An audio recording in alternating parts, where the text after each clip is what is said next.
Bom dia mais uma vez. Agora, com a saída das crianças, nós temos vários lugares aqui no salão. E pessoal que está no hall, se vocês quiserem entrar, temos alguns lugares. Eu vou pedir para quem está sentado no salão, que tem um lugar vago aí do seu lado ou na sua frente, levantar a mão. Ok, tem bastante lugares então. E o ar-condicionado aqui dentro é melhor do que aí onde vocês estão também, né? Então, fiquem à vontade. Muito bem, gente. Nós estamos concluindo a nossa série sobre os heróis da fé. A partir de abril, teremos uma nova série em abril. E nessa última série, eu gostaria de falar desse personagem bastante conhecido, o maior profeta do Antigo Testamento, que é Isaías. Então, eu queria convidar você para abrir a sua Bíblia lá no livro do profeta Isaías, no capítulo 6.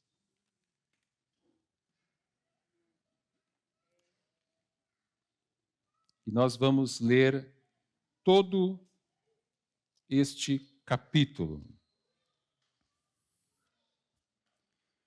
Livro do profeta Isaías, capítulo 6.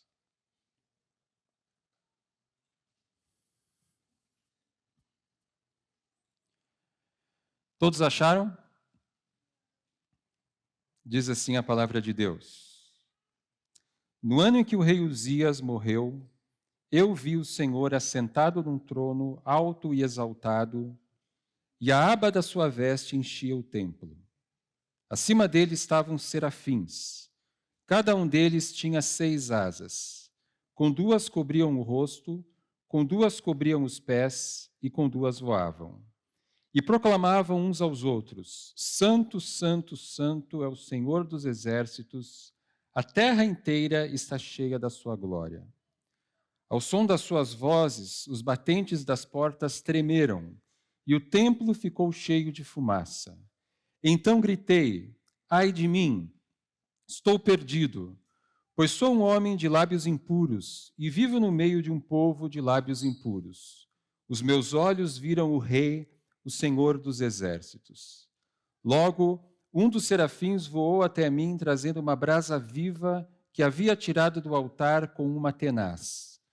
Com ela tocou a minha boca e disse: Veja, isto tocou os seus lábios. Por isso a sua culpa será removida e o seu pecado será perdoado. Então ouvi a voz do Senhor conclamando: Quem enviarei? Quem irá por nós? E eu respondi: Eis-me aqui, envia-me. Ele disse: Vá e diga a este povo: estejam sempre ouvindo, mas nunca entendam. Estejam sempre vendo e jamais percebam. Torne insensível o coração deste povo, torne surdos os seus ouvidos e feche os seus olhos, que eles não vejam com os olhos, não ouçam com os ouvidos e não entendam com o coração, para que não se convertam e sejam curados. Então eu perguntei: até quando, Senhor?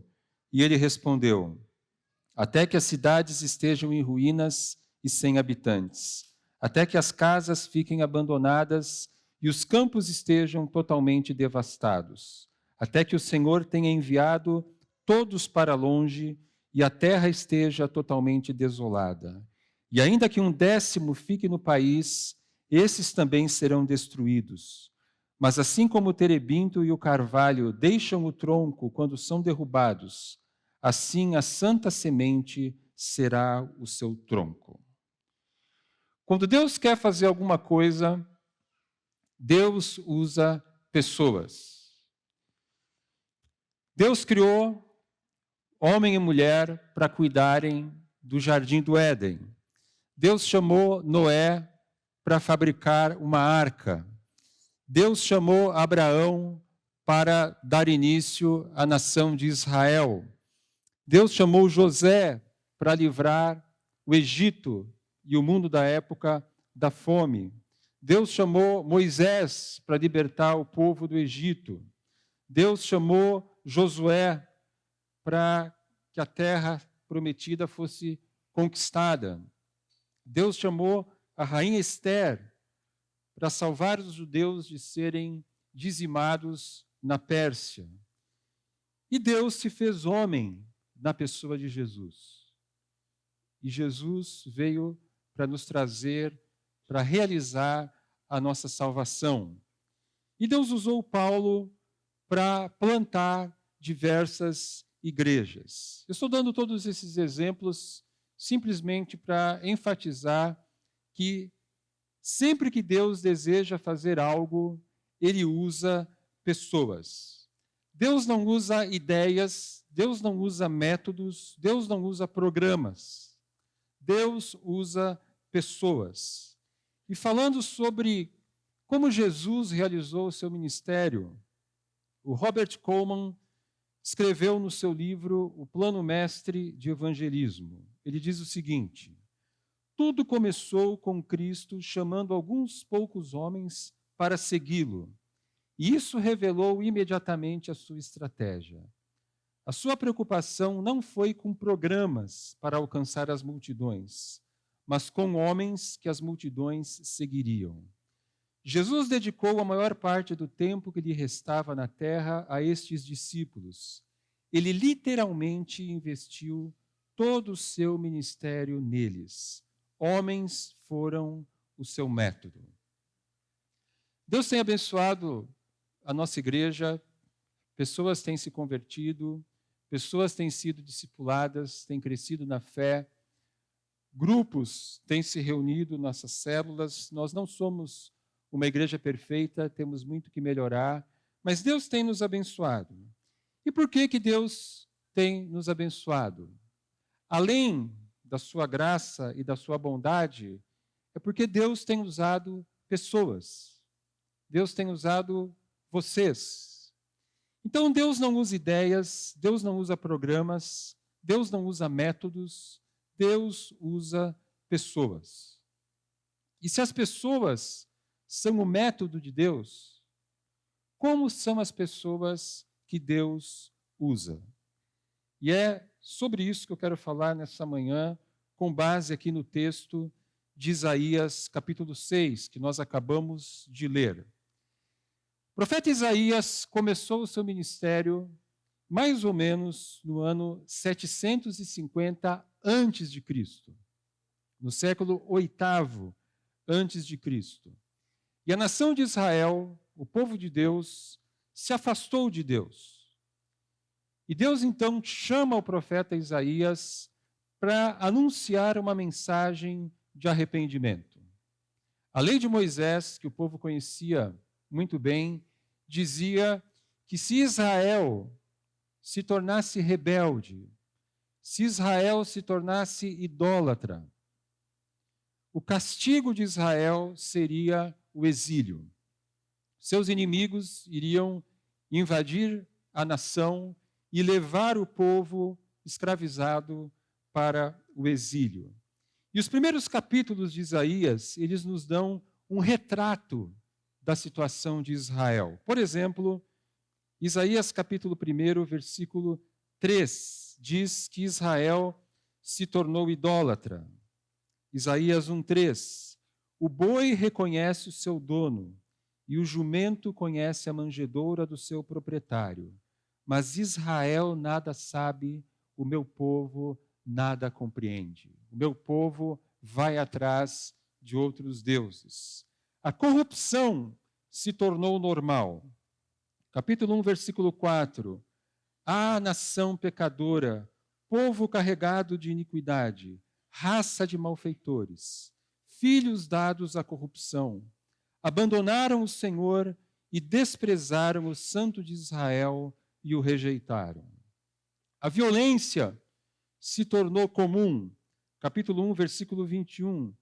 Vejam como a cidade fiel se tornou prostituta, antes cheia de justiça e habitada pela retidão, e agora está cheia de assassinos. Os seus líderes se tornaram corruptos, a injustiça virou a norma, capítulo 1, versículo 23. Seus líderes são rebeldes, amigos de ladrões. Todos eles amam o suborno e andam atrás de presentes. Eles não defendem os direitos do órfão e não tomam conhecimento da causa da viúva. Além disso, os valores morais da nação foram invertidos. Se você for agora para o capítulo 5, versículo 20. Isaías 5, 20. Ai dos que chamam ao mal bem e ao bem mal, que fazem das trevas luz e da luz trevas, do amargo doce e do doce amargo. E por fim, o povo se tornou orgulhoso e desprezou a palavra de Deus. Capítulo 5, versículo 21. Ai dos que são sábios aos seus próprios olhos e inteligentes em sua própria opinião. Essa era a situação de Israel. Qualquer semelhança com o Brasil não é mera coincidência. E é por esse motivo que Deus, então, anuncia que, se o povo não se arrepender, o exílio virá. Capítulo 5, versículo 13. Portanto, o meu povo vai para o exílio. Por falta de conhecimento, a elite morrerá de fome e as multidões de sede. E no ano 722 a.C., a Assíria, o Império Assírio, invadiu Israel, destruiu a nação e levou escravizado o povo para a Síria. Então, é nesse contexto que Deus chama Isaías, e o ministério de Isaías era anunciar essa mensagem: se vocês não se arrependerem, vocês irão para o exílio, arrependam-se. Então, quando Deus quis falar à nação de Israel, ele chamou uma pessoa. E nesse estudo eu quero ver com vocês 4 características da pessoa que Deus usa. A pessoa que Deus usa cultiva uma visão de Deus, reconhece a sua inadequação, coloca-se à disposição de Deus e permanece fiel, independente dos resultados. Então vamos olhar a primeira característica. A pessoa que Deus usa cultiva uma visão bíblica de Deus. Isaías capítulo 6, versículos de 1 a 4, nós vamos reler. No ano em que o rei Uzias morreu, eu vi o Senhor assentado num trono alto e exaltado, e a aba de sua veste enchia o templo. Acima dele estavam serafins, cada um deles tinha 6 asas. Com 2 cobriam o rosto, com 2 cobriam os pés, e com 2 voavam. E proclamavam uns aos outros: Santo, Santo, Santo ao Senhor dos exércitos. A terra inteira está cheia da sua glória. Ao som das suas vozes, os batentes das portas tremeram, e o templo ficou cheio de fumaça. Que visão que Isaías teve do trono de Deus. Qualquer um de nós que estivesse no lugar dele, com certeza, seria fortemente impactado por essa visão. Isaías, então, ele teve o privilégio de ver a glória de Deus. E nós? Será que nós também podemos ver a glória de Deus nos nossos dias? E a resposta é sim. E como nós podemos ver a glória de Deus? A resposta é por meio da sua palavra, por meio da Bíblia. Na Bíblia, Deus nos revelou tudo o que nós precisamos conhecer, saber sobre Ele. E por meio da palavra de Deus, nós podemos enxergar a glória de Deus. Especialmente quando nós olhamos para Jesus Cristo, a manifestação suprema da glória de Deus. O Espírito Santo de Deus agora habita em nós. Nós somos o templo do Espírito. E quando nós lemos a palavra de Deus, meditamos na sua palavra, estudamos a sua palavra, o Espírito Santo usa esta palavra para nos revelar a glória de Deus. E é por essa razão que a Bíblia precisa ser o nosso alimento diário. Nós precisamos ler a palavra de Deus, meditar nela, estudá-la quando tivermos oportunidade. E é muito importante nós entendermos que isso não é algo que acontece da noite para o dia. Esse é um processo de toda uma vida. Todos os dias, você lendo a palavra de Deus, meditando na palavra, você estudando a Bíblia, com o passar dos dias, das semanas, dos meses, dos anos, nós vamos adquirindo essa visão da glória de Deus. E nós vamos nos tornando aos poucos íntimos de Deus. Então, se você quer ser alguém usado, faça da palavra de Deus o seu alimento diário. Torne-se um estudante permanente da palavra. Como cristãos, todos nós, não apenas aqueles que são líderes, não apenas aqueles que são pastores, não apenas aqueles que ensinam a Bíblia, mas todo cristão, sem exceção, é chamado para esse encontro com Deus, para crescer na sua visão de Deus. Então Isaías viu o Senhor e ele foi transformado por essa visão. Nós também podemos ser transformados pela palavra de Deus. Deus usa pessoas que cultivam uma visão bíblica. Segundo lugar, Deus usa pessoas que reconhecem a sua inadequação. Isaías capítulo 6, versículo 5. Então gritei: ai de mim, estou perdido, pois sou um homem de lábios impuros e vivo no meio de um povo de lábios impuros. Os meus olhos viram o Rei, o Senhor dos exércitos. Inadequação significa sentir-se incapaz, sentir-se fraco, sentir-se imperfeito. Se sentir inadequado significa olhar para mim mesmo e dizer: se Deus vai usar alguém, essa pessoa não sou eu.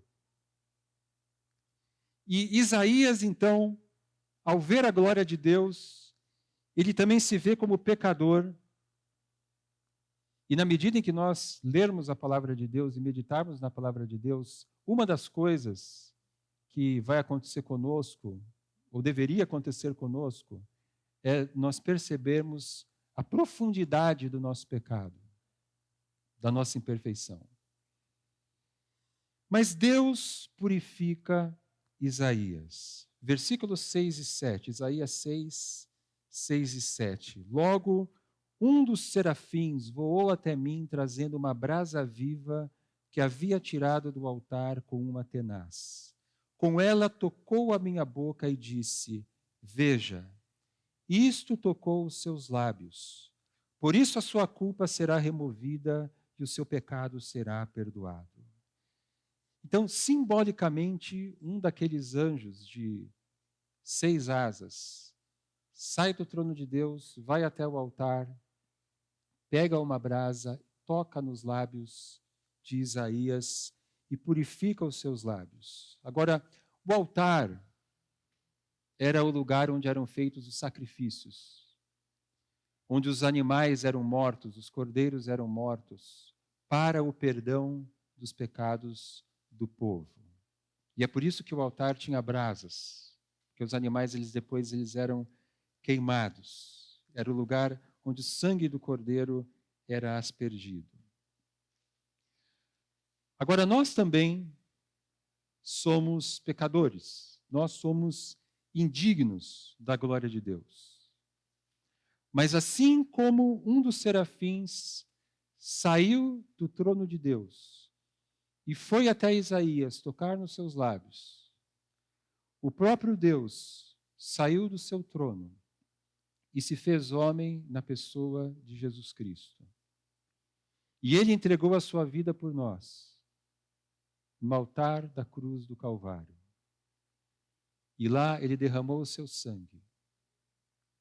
E todo aquele que crê que Jesus Cristo morreu pelos seus pecados, todo aquele que se arrepende dos seus pecados, como Israel deveria se arrepender, e crê que Jesus Cristo morreu pelos seus pecados, pode ter todos os seus pecados perdoados.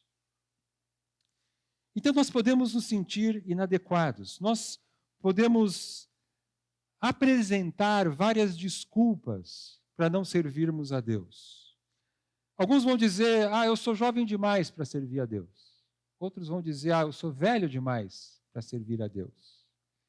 Talvez você diga, olha, eu não tenho muito conhecimento, não posso servir a Deus. Talvez você diga, eu cometi muitos erros na minha vida, eu fiz coisas muito graves, e aí eu não posso servir a Deus.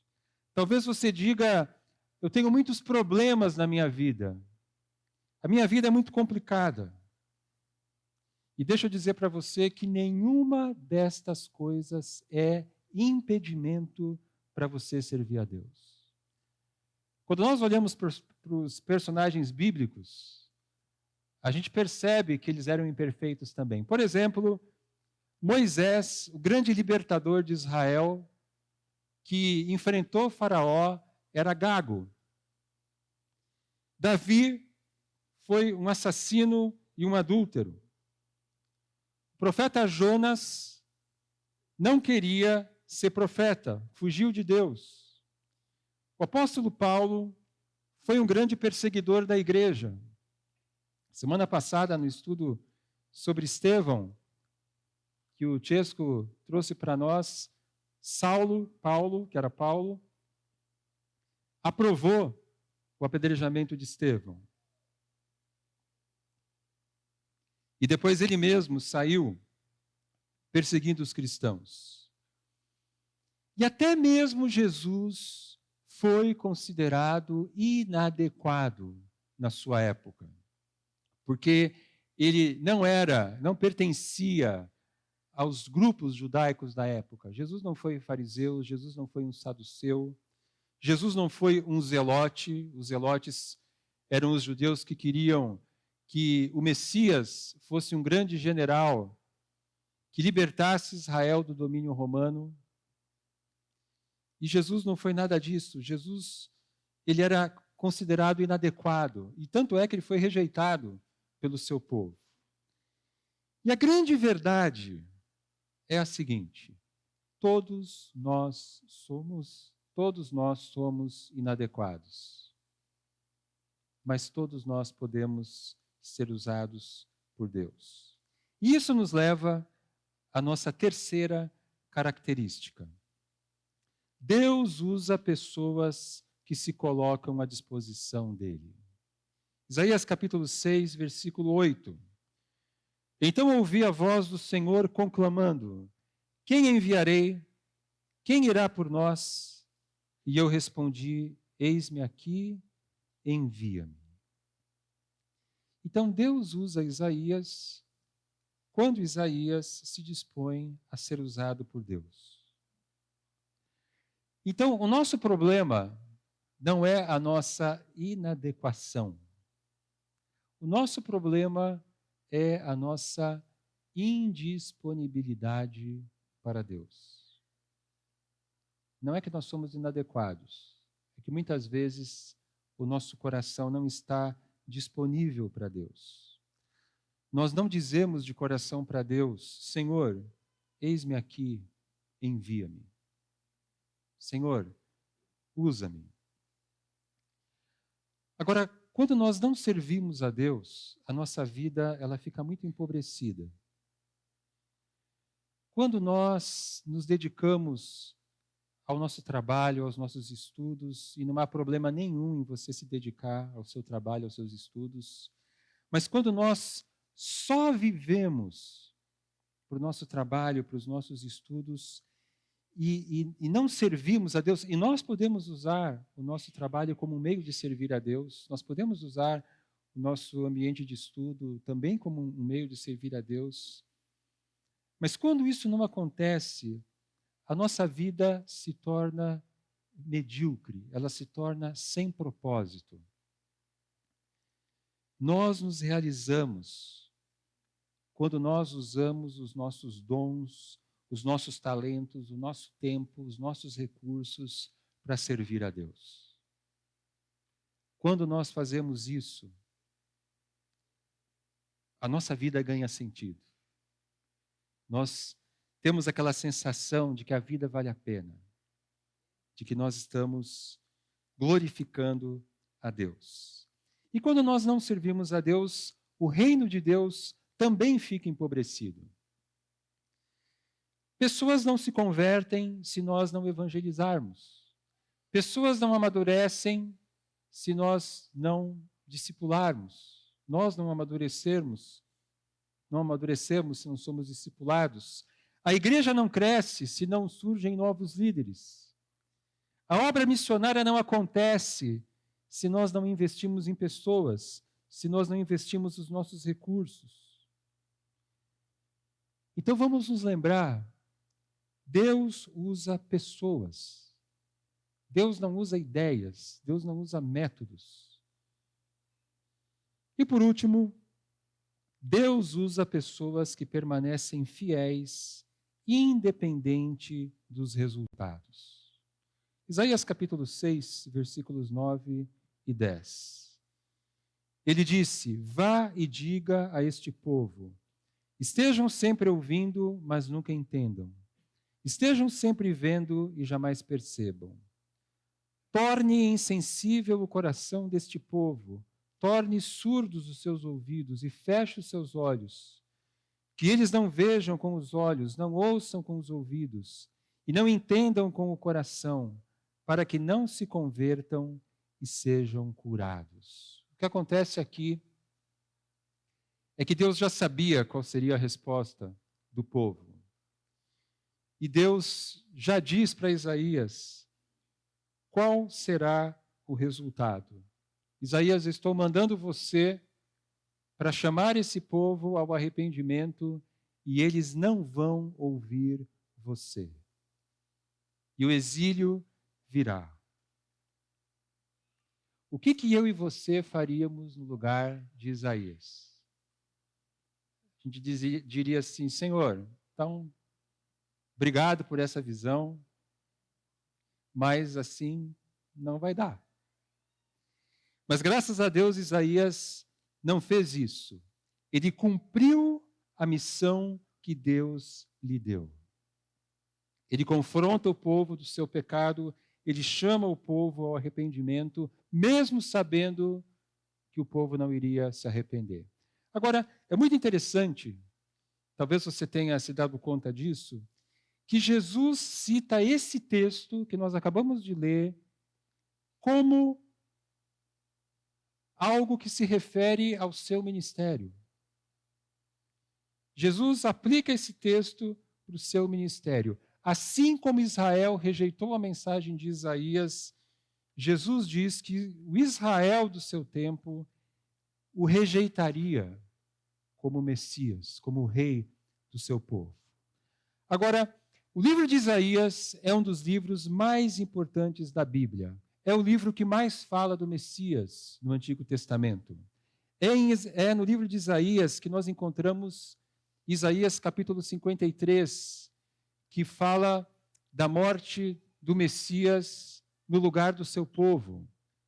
Que, inclusive, foi a base da letra de um dos cânticos que nós cantamos no louvor. O que aconteceria se Isaías tivesse desistido? Nós teríamos perdido esse grande tesouro que é o livro de Isaías, o livro todo, particularmente dos capítulos 40 a 66, que é o auge da sua mensagem. Então Deus nos chama para servi-lo com pouco ou com muito resultado. Porque mais importante do que os resultados para Deus é a nossa fidelidade. Lá em Isaías 49:4, ele diz o seguinte, Isaías 49:4, mas eu disse, tenho me afadigado sem qualquer propósito, tenho gasto a minha força em vão e para nada. Contudo, o que me é devido está na mão do Senhor, e a minha recompensa está com meu Deus.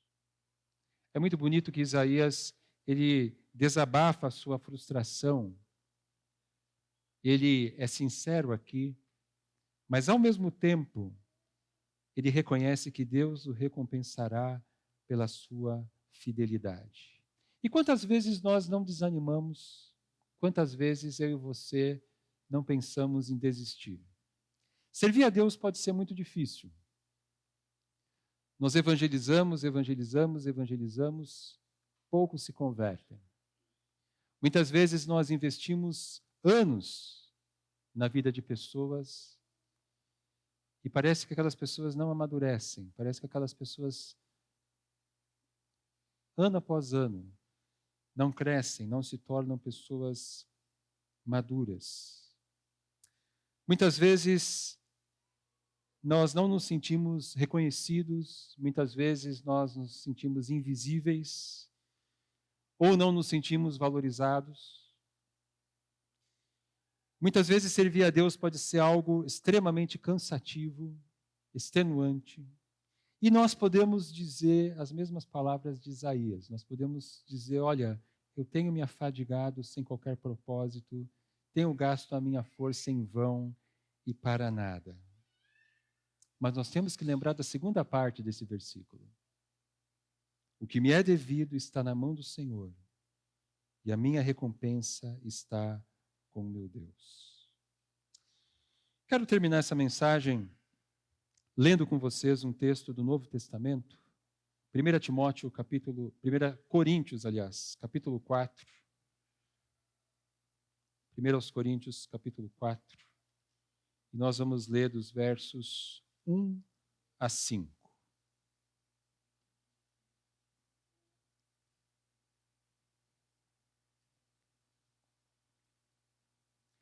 Primeira Coríntios, capítulo 4, de 1 a 5.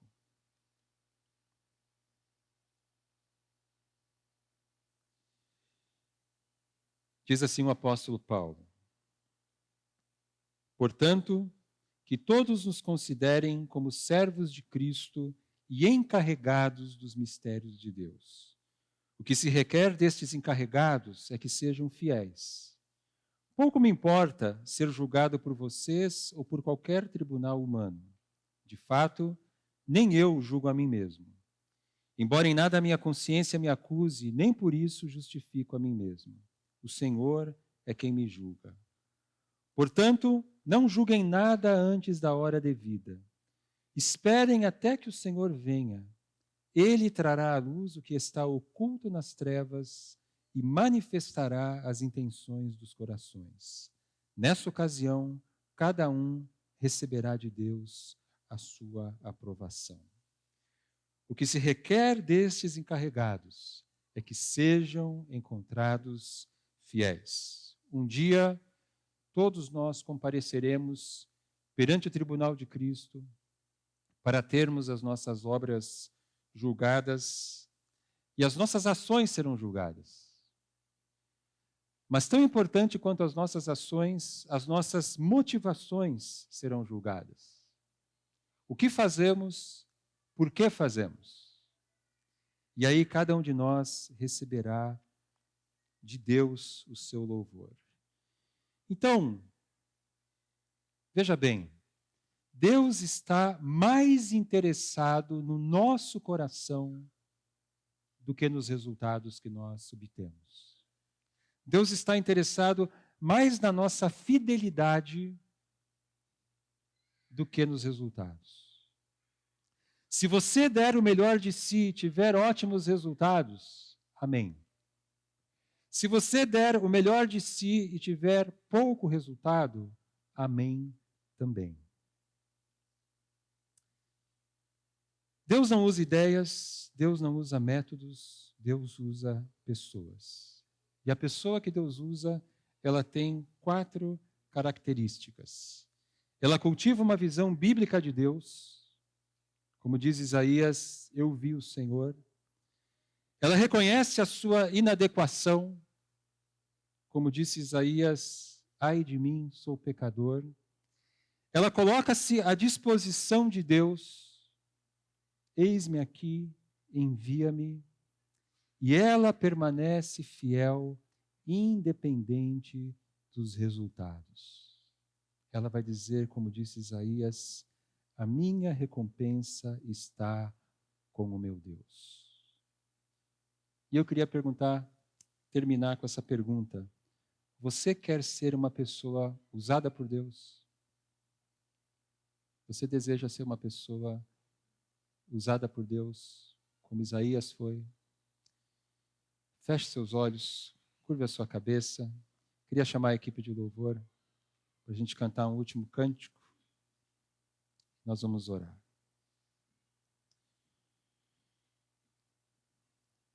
Obrigado, Pai, pela Tua palavra. Obrigado porque o Senhor usa pessoas.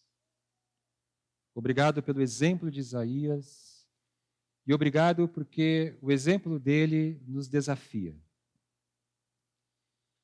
E, Senhor, nós queremos ser usados por Ti. Coloca em nosso coração esse desejo, que haja em nós essa disposição. Que sejamos pessoas que cultivam uma visão bíblica do Senhor por meio do conhecimento da Tua palavra. Que nós possamos ter um coração disponível a Ti.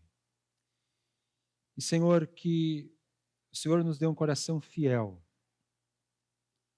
que independente dos resultados que venhamos a obter, que nós cumpramos com a missão que o Senhor nos dá. É o que nós te pedimos, agradecidos em nome de Jesus. Amém. Vamos nos colocar de pé. O pessoal do louvor já vai tocar a última música. Eu só quero lembrar você, então, antes de você sair, passe ali na mesa onde tem as sobremesas, leve a sobremesa aí para o seu almoço, para a sua janta, contribua com as bolsas para o acampamento. Que Deus nos abençoe.